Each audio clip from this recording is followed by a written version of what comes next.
추신 1. 젊은 친구들은 나이 든 사람이 젊은 사람의 잘못을 탓할 때 우습게 여기고 섣불리 엉기지 말라. 이런 버르장머리 없는 놈이라고밖에 말하지 못하는 꼰대들도 있지만 이 법을 철저히 이용해 적어도 몇 개월은 구치소에 쳐넣을 수도 있는 꼰대들도 있으니까 말이다. 이 젊은 사람을 훈육하려는 나이 든 사람에게 모욕감을 느끼게 하는 언사를 하면 이 콩밥을 먹어야 한다는 것이 법원 판례들이다. 추신이 이 보통의 개새끼 개년들은 욕을 먹게 되면 하나같이 이 당신이 나를 언제 봤다고 욕을 하는 거야 라는 말로 대항하는데 이 그 말을 듣는 즉시 퍼부을 수 있는 욕을 생각해 두어라. 이 추신 3. 내가 뭐라고 하든지 간에 당신 생각에 욕은 하지 않는 것이 좋다고 믿는다면 계속 그렇게 착하게 인내하며 좋은 말만 쓰면서 살아라. 속으로 분통 터트리는 성격만 아니라면 말이다. 진심이다.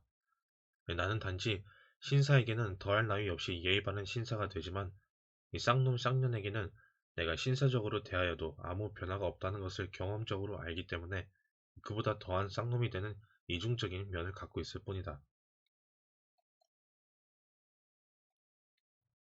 위 2번에 대한 답변. 이 18놈녀라 내가 널 처음 봤으니까 뭐뭐뭐뭐 하면서 욕지리지 널 알면 욕하겠냐. 너는 아는 사람에게만 시팔 저팔하냐.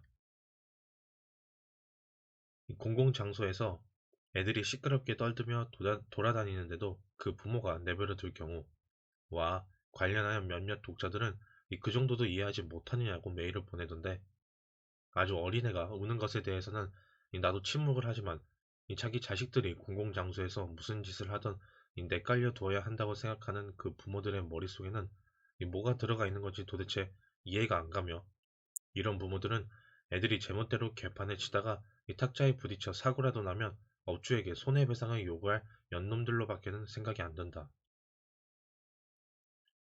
캐나다에서 살았던 어떤 부모는 한겨레 신문에서 노 키즈 존을 차벌급 집법 위반이라고 주장하던데 글쎄다. 나는 캐나다에서 자기 애들이 호텔 식당에서 멋대로 소리 지르고 돌아다녀도 내버려두는 부모들을 본 적이 없다.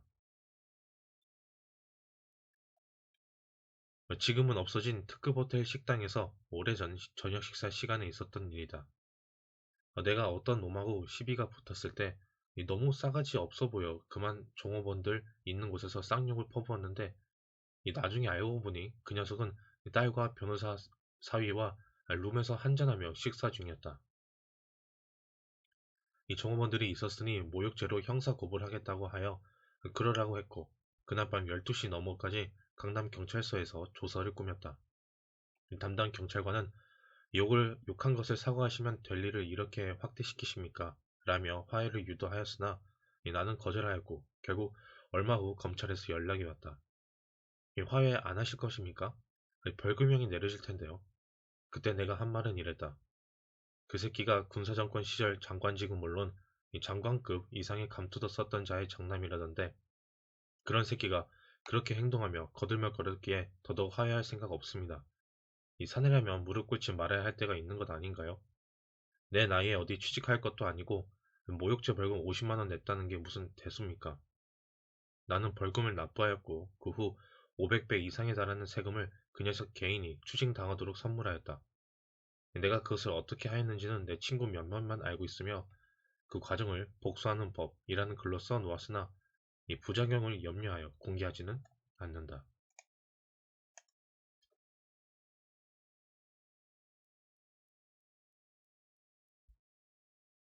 엿먹으라 도나. 뻐큐머니란 말을 들어본 적이 있는가? 5, 6년 전만 하더라도 네이버에서 뻐큐머니를 찾으면 뻐큐와 머니가 별개로 나오곤 했던데 1, 2년 전부터는 하나의 명사로 취급되며 생계 유지비로 번역된다. 직역을 한다면 누구에게라도 어, 욕을 내뱉고 직장 때려치워도 생계를 유지할 수 있는 수준의 돈이다. 요즘 유행하는 시발 비용에 비추어 번역을 해본다면 소위 조가자산이라고도 부를 수 있겠다. 2016년에 방영이 시작된 미드 빌리언스 그래서 억만장자 주인공 보비 엑셀로드도 뻐큐머니를 언급한다. 누구에게도 뻐큐라고 말을 하지 못한다면 도대체 뻐큐머니가 있다는 게 세상은 무슨 소용이냐 인데, 이 방영 직후부터 지금까지도 인터넷에서는 그 문장이 새겨진 티셔츠들이 13에서 20달러에 팔리고 있기까지 하다. 이 뻐큐를 외치고 직장을 때려치우고 싶은 마음은 생각보다 자주 발생할 수 있다. 믿기 어렵겠지만 2021년 말 독자들이 나에게 보내온 사례 두 가지만 소개하면 다음과 같다. 첫 번째, 회식 자리에서 같이 술을 마신 처지인데도 상사가 자기 차를 운전하여 달라고 하여 그렇게 못하겠다고 했더니 욕을 하는 상사 새끼. 두 번째, 학교에서 필요한 물품들을 구매하는데 특정 업체로부터 비싸게 구매하라고 압력을 넣는 교감.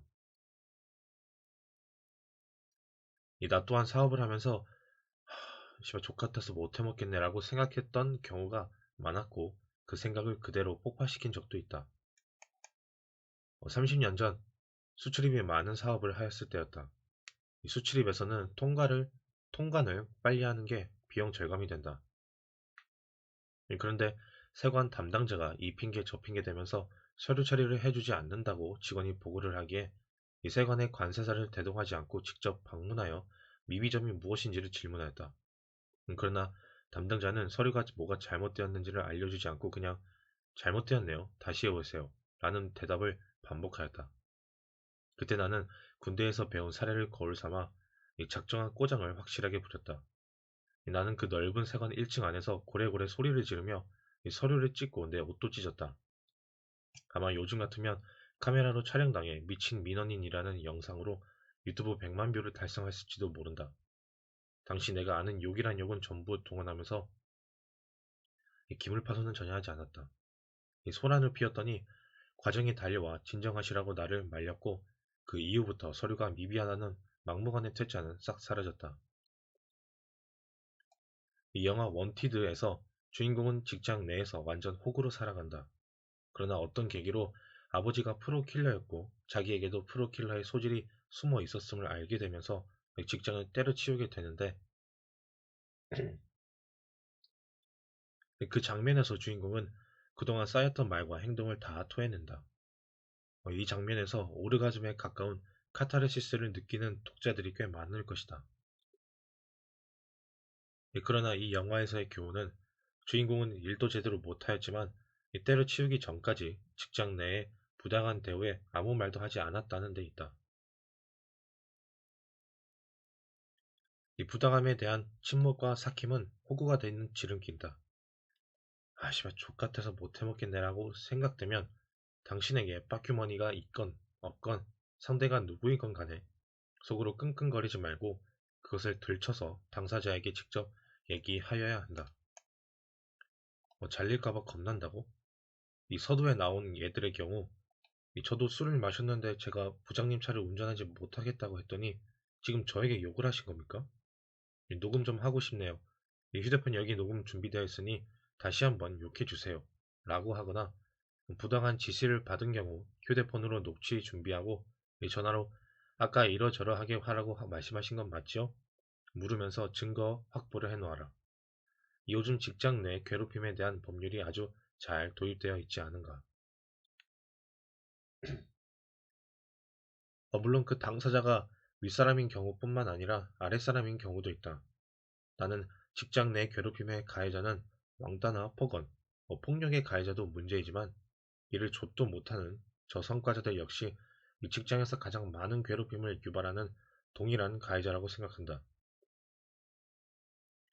이 조금이라도 힘들면 요리조리 빠져나가는 뺀질인데다가 직급도 아래에 있지만 빼기 좋아 상급자로서 야단은커녕 싫은 소리 한마디 못하는 경우도 많다. 이 상사에게 뻑큐로 외치건 부하에게 뻑큐로 외치건 못하겠으면 못해 먹겠다고 뻑큐머니가 있건 없건 솔직하게 이야기를 하는 것이 서로를 위해서 필요한 일이다. 그런데 도대체 뻑큐머니는 얼마나 되는 돈일까? 받는 연봉의 10배?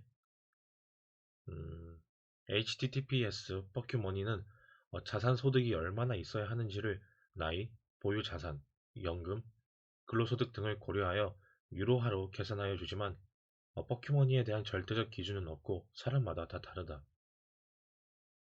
어떤, 어떤 사람에게는 수십억 원이 있어야 하겠지만 또 어떤 사람에게는 수천만 원도 가능하다. 야마기시즘을 실현하는 무소유 공동체 산업마을에 들어간다면 뻐큐머니는 0에 가까울 것이고 높은 생활 수준을 유지하고자 하는 경우에는 이 뻐큐머니가 상당히 필요할 것이다.